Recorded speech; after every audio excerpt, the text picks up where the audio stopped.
One thing that a lot of people are very concerned about when it comes to Star Wars Episode 9, including myself, is the fact that this movie is going to have the most characters out of every single Star Wars film to date. This is Mike Zero. If you guys are new to the channel, do make sure to subscribe to see future Star Wars content.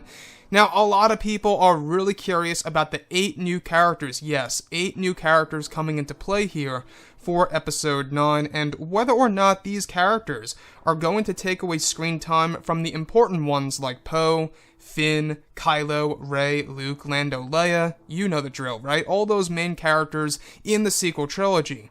So, with that being said, I think that the bigger character that a lot of people are really looking forward to is the character codenamed Mara, portrayed by Keri Russell. Now, these past couple of months or so, we've been learning a whole lot more about this character when it came to some of the different set leaks and the different concept art and storyboard descriptions, and we do know that Keri Russell has a key role in this movie. What's even more intriguing is that this codename, Mara, has now been updated to MJ. Now, could this mean that Mara Jade is going to actually be coming back into Star Wars Episode 9 from the EU/Legends material of the Star Wars universe? Now, if you look at everything that has been happening before in the past, we do know that J.J. Abrams and Chris Terrio want to implement a lot of Legends and EU material in this movie. And the best way to do so is, of course, to grab Mara Jade and bring her in Episode 9 in some way, shape, or form. Now, what do I think about this? You know, the code name now being MJ, the initials, basically, right, of Mara Jade. Does this necessarily mean that she is going to be the real Mara Jade in Star Wars Episode 9?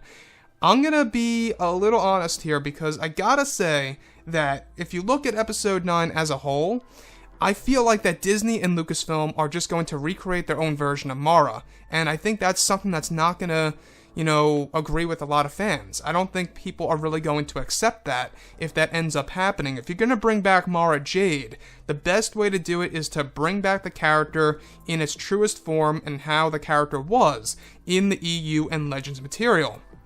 So the code name now being updated from Mara to MJ, or just both being Mara and MJ, does this necessarily mean that Mara Jade is coming back in Episode 9? Now, there are a lot of indicators that she is indeed going to be Kylo Ren's lead Knight of Ren and or his apprentice, which could be the main reason as to why they are actually calling her MJ, is because if you look at the Mara Jade in the EU, you actually do realize that she is pretty much a servant to that of the Emperor. She is basically his personal assassin. He sends her out on these different missions to do certain things, especially one of which being Luke Skywalker.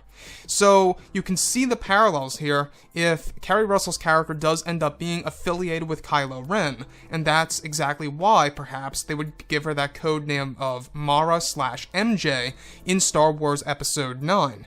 However, this could mean something a whole lot more, and that MJ actually does stand for Mara Jade, and Disney and Lucasfilm are going to politely put her back into the actual Disney canon and make her canon once again within the Star Wars universe and franchise.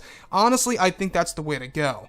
Nonetheless, though, even if they do bring her back in her true form, it's not going to be the same exact Mara that was married to Luke Skywalker in Legends. It's just not going to happen. I just can't see that, unless they do it through use of flashbacks and stuff like that.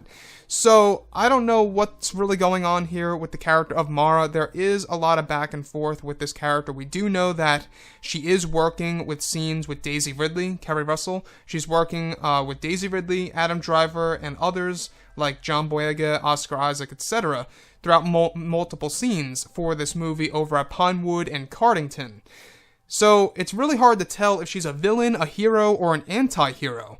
And I think that's one thing that's so fascinating about this character, is how mysterious she really is. I mean, not to mention Richard E. Grant. We know barely anything about Richard E. Grant's character. We haven't heard much about him as of yet.